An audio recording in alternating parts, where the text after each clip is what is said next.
আসসালামু আলাইকুম। প্রিয় দর্শক, অন্য মঞ্চের আলোচনায় আজ আমাদের সঙ্গে অতিথি হিসেবে আছেন দর্শক, সাজ্জাদ কাদিরের শুভেচ্ছা নিন। এই মুহূর্তে কথা বলতে এসেছি তারেকের পররাষ্ট্রমন্ত্রী খলিল কেন দিল্লি যাচ্ছেন। খবরটা দিল্লি যাবার খবরটা পুরনো, কয়েকদিন আগেই জানা গেছে, কিন্তু কেন দিল্লি যাচ্ছেন, দিল্লি না ঢাকা, ঢাকা না দিল্লি, এই স্লোগানে মুখরিত ছিল বাংলাদেশ কয়েকদিন আগে। কিন্তু অবস্থাটা এমন দাঁড়িয়েছে, এখন দিল্লির পায়ে পড়া ছাড়া উপায় নেই। তাহলে বাংলাদেশের মানুষকে বলবো, শেখ হাসিনা বাংলাদেশ আওয়ামী লীগ প্রধান এবং আওয়ামী লীগ সরকারের প্রধানমন্ত্রী ছিলেন। 16 বছরে দিল্লির সাথে সম্পর্ক উন্নয়নে যে কর্মকাণ্ডগুলো নিয়েছিলেন তাকে আপনি বিরোধিতা করেছেন। 2024-এর জঙ্গি হামলা বা জঙ্গি আন্দোলনের সময় আপনি বিরোধিতা করেছেন। কেন করেছেন? করে কি বাঁচতে পারবেন? বাঁচতে পারবেন না বলে তারেক এখন তড়িঘড়ি করে, তারেকের এই পররাষ্ট্রমন্ত্রী বা তারেক সরকারের এখনো পর্যন্ত বিদেশ সফর কিন্তু ব্যাপকভাবে হয়নি। একটা সফর হয়েছে, একটা সফরের পরে এই পররাষ্ট্রমন্ত্রী প্রধানমন্ত্রী তারেক রহমান এখনো পর্যন্ত বিদেশ সফর করেননি। দিল্লিতে দৌড় দিতে বাধ্য হচ্ছেন এই পররাষ্ট্র মন্ত্রী। এই জন্যই বলা হচ্ছে যে বাংলাদেশের রাজনীতিতে এক বিশাল রদবদল লক্ষ্য করা যাচ্ছে। কয়েকদিন আগের বাংলাদেশও ছিল ভারত বিরোধিতায়, ভারত বিরোধী স্লোগান, ভারত বিরোধী ক্যাম্পেনে মুখরিত। আজকে কিন্তু ভারত বিরোধিতা আর চোখে পড়ছে না। বাংলাদেশ ও ভারতের দ্বিপাক্ষিক সম্পর্কের ক্ষেত্রে এখন বইছে নতুন হওয়া। এটা আমাদের কাছে পুরনো হওয়া, কারণ আমরা আপাতমস্তক বুঝি যে ভারত ছাড়া, ভারতের সাথে সম্পর্ক উন্নয়ন ছাড়া আমাদের স্বাধীনতা, সার্বভৌমত্ব, আমরা স্বাধীন হয়েছিলাম কেন? 1971-এ যদি ফিরে যান, 1971 থেকেই যদি আপনি ধরেন যে ভারতের সাথে কাঁধে কাঁধ মিলিয়ে যদি আপনি না চলেন, আপনার 1971-এর স্বাধীনতার কোনো মূল্য নেই। তাহলে আপনি পূর্ব পাকিস্তান থাকতেন, ও পাশে পশ্চিম পাশে পাকিস্তান ভারতের বিরোধিতা করে, আপনি পূর্ব পাশে ভারতের বিরোধিতা করতেন। আপনি স্বাধীন হলেন কেন? আজকে যদি ভারত বিরোধিতা করেন, কাঁধে কাঁধ মিলিয়ে একসাথে উন্নয়নের মহাসড়কে যদি না চলতে চান, তাহলে আপনার স্বাধীনতা ভুল ছিল, এ কথা বলতে হবে। যারা বাংলাদেশের স্বাধীনতা বিরোধী তাদের জন্য আজ বাংলাদেশ বহুমুখী সংকটের মধ্যে নিপতিত। আমরা প্রায় প্রত্যেক ভিডিওতেই এই সব কথা বলছি যে বাংলাদেশে সীমাহীন সমস্যার মধ্য দিয়ে বাংলাদেশ এই মুহূর্তে যাচ্ছে। বিদেশমন্ত্রীকে স্বাভাবিকভাবেই তারেক রহমান দিল্লিতে পাঠাচ্ছেন। গত মাসের 17 তারিখে তারেক রহমানের নেতৃত্বে বিএনপি সরকার গঠনের পর বিদেশমন্ত্রী খলিলুর রহমান এই প্রথম ভারতে যাচ্ছেন। এর আগে অন্তর্বর্তী সরকারের সময়ে তিনি ছিলেন বাংলাদেশের জাতীয় নিরাপত্তা উপদেষ্টা এবং রোহিঙ্গা বিষয়ক হাই রিপ্রেজেন্টেটিভ।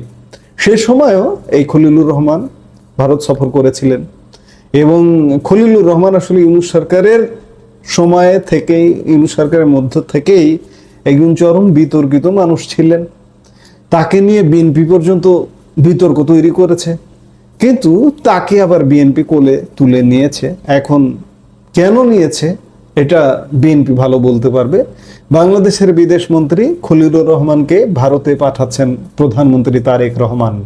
আগামী 8 এপ্রিল তার নয়াদিল্লি যাবার কথা। সেখান থেকে তার মরিশাসে ভারত মহাসাগরীয় সহযোগিতা মঞ্চের সম্মেলনে যোগদান করার কথা রয়েছে। এর মধ্যে কেন এই ভারত সফর গুরুত্বপূর্ণ, কেন জ্বালানি সংকট ও নিরাপত্তা নিয়ে আলোচনা হতে যাচ্ছে? দিল্লি সফরে এখনো পর্যন্ত খলিলুর রহমানের বৈঠক হওয়ার কথা রয়েছে ভারতের বিদেশমন্ত্রী এস জয়শঙ্কর এবং জাতীয় নিরাপত্তা উপদেষ্টা অজিত দোভালের সঙ্গে। শুধু তাই নয়, প্রধানমন্ত্রী নরেন্দ্র মোদীর সঙ্গেও তার সৌজন্য সাক্ষাৎ হবার সম্ভাবনা রয়েছে। তবে সে বিষয়ে এখনো চূড়ান্ত সিদ্ধান্ত হয়নি। এখানে একটি বিষয় লক্ষণীয় যে ফেব্রুয়ারি মাসের 17 তারিখে বিএনপি সরকার গঠন করেছে। সরকার গঠন করার পর পররাষ্ট্রমন্ত্রী খলিলুর রহমান এই প্রথম ভারতে যাচ্ছেন। কূটনৈতিক মহলে এটি একটি বড় পদক্ষেপ। মজার ব্যাপার হলো, এর আগে অন্তর্বর্তী সরকারের সময় তিনি যখন জাতীয় নিরাপত্তা উপদেষ্টা ছিলেন, সেই পদে থাকার সুবাদে ভারতের জাতীয় নিরাপত্তা উপদেষ্টা অজিত দোভালের সঙ্গে তার একত্রে কাজ করার অভিজ্ঞতা রয়েছে, সাক্ষাৎ হয়েছে, দেখা হয়েছে, কথা হয়েছে। ফলে আলোচনার টেবিলটি পরিচিত মুখেই সাজানো হচ্ছে। তবে বিদেশমন্ত্রী এস জয়শঙ্করের সঙ্গে দিল্লিতে তার এটি হতে যাচ্ছে প্রথম সাক্ষাৎ। এবারের সফরে আলোচনার জন্য বাংলাদেশ ও ভারতের তরফে দুটি প্রধান অভিন্ন বিষয়কে বাছাই করা হয়েছে। প্রথমটি হলো গঙ্গা জল চুক্তি নবায়ন এবং দ্বিতীয়টি হলো আঞ্চলিক নিরাপত্তা। আপনারা জানেন, চলতি বছরের ডিসেম্বরে ভারত ও বাংলাদেশের মধ্যে গঙ্গা জল চুক্তির নবায়ন হওয়ার কথা। দুদেশই চাইছে চলতি বছরেই যেন এই চুক্তি নবায়ন কাজ সম্পন্ন হয়, কারণ এ বছরের ডিসেম্বরে 1996 সালে সম্পাদিত গঙ্গার জল চুক্তি মেয়াদ শেষ হয়ে যাচ্ছে। কাজেই মেয়াদ পূর্তির আগেই এটি নবায়ন করতে হবে। উল্লেখ্য যে 30 বছর আগে শেখ হাসিনা সরকার ক্ষমতায় থাকার সময় এই ঐতিহাসিক চুক্তি সম্পাদিত হয়েছিল।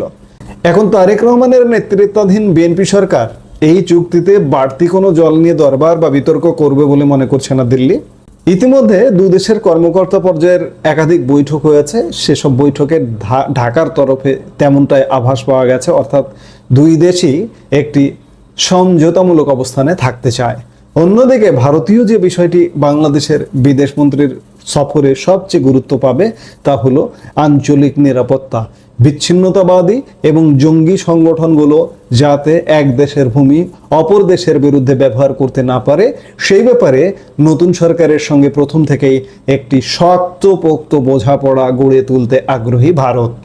আসার কথা হলো বিএনপি সরকারের তরফেও এই নিরাপত্তা ইস্যুতে ইতিবাচক সাড়া মিলেছে। বিএনপি মহাসচিব মির্জা ফখরুল ইসলাম আলমগীর সহ একাধিক শীর্ষ বিএনপি নেতা প্রকাশ্যে ঘোষণা করেছেন বিভিন্ন সময়ে যে বাংলাদেশের মাটি ভারতের বিরুদ্ধে ব্যবহার হতে দেওয়া হবে না। অন্যদিকে ভারতও পিছিয়ে নেই। ভারত যে একইভাবে বাংলাদেশের দুষ্কৃতকারীদের সে দেশে পালিয়ে থাকার সুযোগ দেবে না, তার উৎকৃষ্ট প্রমাণ পাওয়া গেছে সাম্প্রতিক একটি ঘটনায়। বাংলাদেশের ইনকিলাব মঞ্চের নেতা প্রয়াত শরীফ ওসমান হাদির হত্যাকারী ও আশ্রয়দাতা মিলিয়ে মোট 3 জনকে গ্রেপ্তার করেছে পশ্চিমবঙ্গের পুলিশ। বাংলাদেশের বিদেশ মন্ত্রক ইতিমধ্যে ধৃত 3 জনকে তাদের হেফাজতে চেয়েছে। নয়াদিল্লির বৈঠকে খলিলুর রহমান এই বিষয়টি বিশেষভাবে উল্লেখ করবেন বলে মনে করা হচ্ছে। এটি দুই দেশের আইন শৃঙ্খলা রক্ষাকারী বাহিনীর মধ্যে সহযোগিতার নতুন দিগন্ত উন্মোচন করবে। তবে বাংলাদেশের জন্য এই মুহূর্তে সব থেকে বড় দুশ্চিন্তার কারণ হলো বাংলাদেশের জ্বালানি সংকট। বাংলাদেশের অবস্থা এখন সত্যিই সংকটাপন্ন। ডিজেলের অভাবে বাংলাদেশের বহু পাম্প বন্ধ হয়ে গেছে। জ্বালানি তেল কেনা নিয়ে আইন শৃঙ্খলার অবনতি হতে শুরু করেছে। এই চরম পরিস্থিতিতে ভারতের উপর অনেকটা নির্ভর করছে বাংলাদেশ। ঢাকায় নিযুক্ত ভারতের হাই কমিশনার প্রণয় ভার্মাকে আলাদা বৈঠকে ডেকে এই বিষয়ে স্বনির্বন্ধ অনুরোধ করেছে বাংলাদেশের 3 গুরুত্বপূর্ণ মন্ত্রী। আমরা আলাপটা শেষ করতে চাই, কিন্তু সবশেষ একটি বড় প্রশ্ন জাগে মনে। বাংলাদেশে কি ভারত বিরোধী রাজনীতির কবর রচিত হয়েছে ইতিমধ্যে? একটু লক্ষ্য করলেই দেখবেন এখনকার ক্ষমতাসীন বিএনপি, বিরোধী দল জামাত, এমনকি এনসিপি, যারা কদিন আগেও প্রচন্ড ভারত বিরোধী রাজনীতিতে ব্যস্ত ছিল, তারা এখন কোন অবস্থানে? ডক্টর ইউনূসের আমলেও ভারত বিরোধী ক্যাম্পেইনে ব্যস্ত ছিল স্বয়ং সরকার সহ এই যাদের কথা বললাম তারা সবাই। কিন্তু এখন কোথায় গেল সেই হুঙ্কার? ভারতের পণ্য বর্জন আন্দোলন কোথায় যেন হাওয়ায় মিলিয়ে গেল। বাস্তবতার মুখে আজ সবাই অনুধাবন করছে যে প্রতিবেশীর সঙ্গে সুসম্পর্কই হলো অগ্রগতির চাবিকাঠি।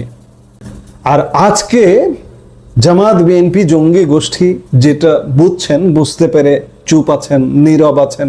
আর এটি বুঝতে পেরেছিলেন বিগত আওয়ামী লীগ সরকারের প্রধানমন্ত্রী শেখ হাসিনা, যার দরুন তার 15.5 বছর ক্ষমতা কালে তিনি ভারতের সাথে সর্বোচ্চ কূটনৈতিক সম্পর্ক বজায় রেখেছিলেন। শুধু তাই নয়, বাংলাদেশের প্রতিটি ক্ষেত্রে ভুল প্রমাণিত হবে। সেই সরকারটা কতটা ভালো ছিল, বাংলাদেশের মানুষকে কতটা ভালো রেখেছিল, এটা বলে শেষ করা যাবে না। ঘন্টার পর ঘন্টা লেকচার দিয়ে শেষ করা যাবে না। বাংলাদেশের মানুষ ক্রমেই উপলব্ধি করবে। আমি বারবার প্রত্যেকটা ভিডিওতে বলছি যে বাংলাদেশের মানুষ বলবে যে আমাদের আগের সময় ফিরিয়ে দিন, আমরা আগেই ভালো ছিলাম, সেই প্রধানমন্ত্রীকে ফিরিয়ে দিন, বলতে শুরু করবে। ওয়েট, অপেক্ষা করুন, খুব বেশি দিন লাগবে না, খুব অল্প সময়ের মধ্যে, 2-1 মাসের মধ্যে এমনটা ঘটতে যাচ্ছে। তারেক রহমানের নির্দেশে খলিলুর রহমানের এই দিল্লি সফর হয়তো দু দেশের সম্পর্কের এক নতুন অধ্যায়ের সূচনা করবে। আপনাদের কি মনে হয়, ভারত বাংলাদেশ সম্পর্ক কি নতুন উচ্চতায় পৌঁছাতে পারবে তারেক রহমানের এই সরকারকালীন সময়ে? কমেন্ট করে আমাদের জানান। এই মুহূর্তে বিদায় নিচ্ছি। সবাই ভালো থাকুন, সুস্থ থাকুন।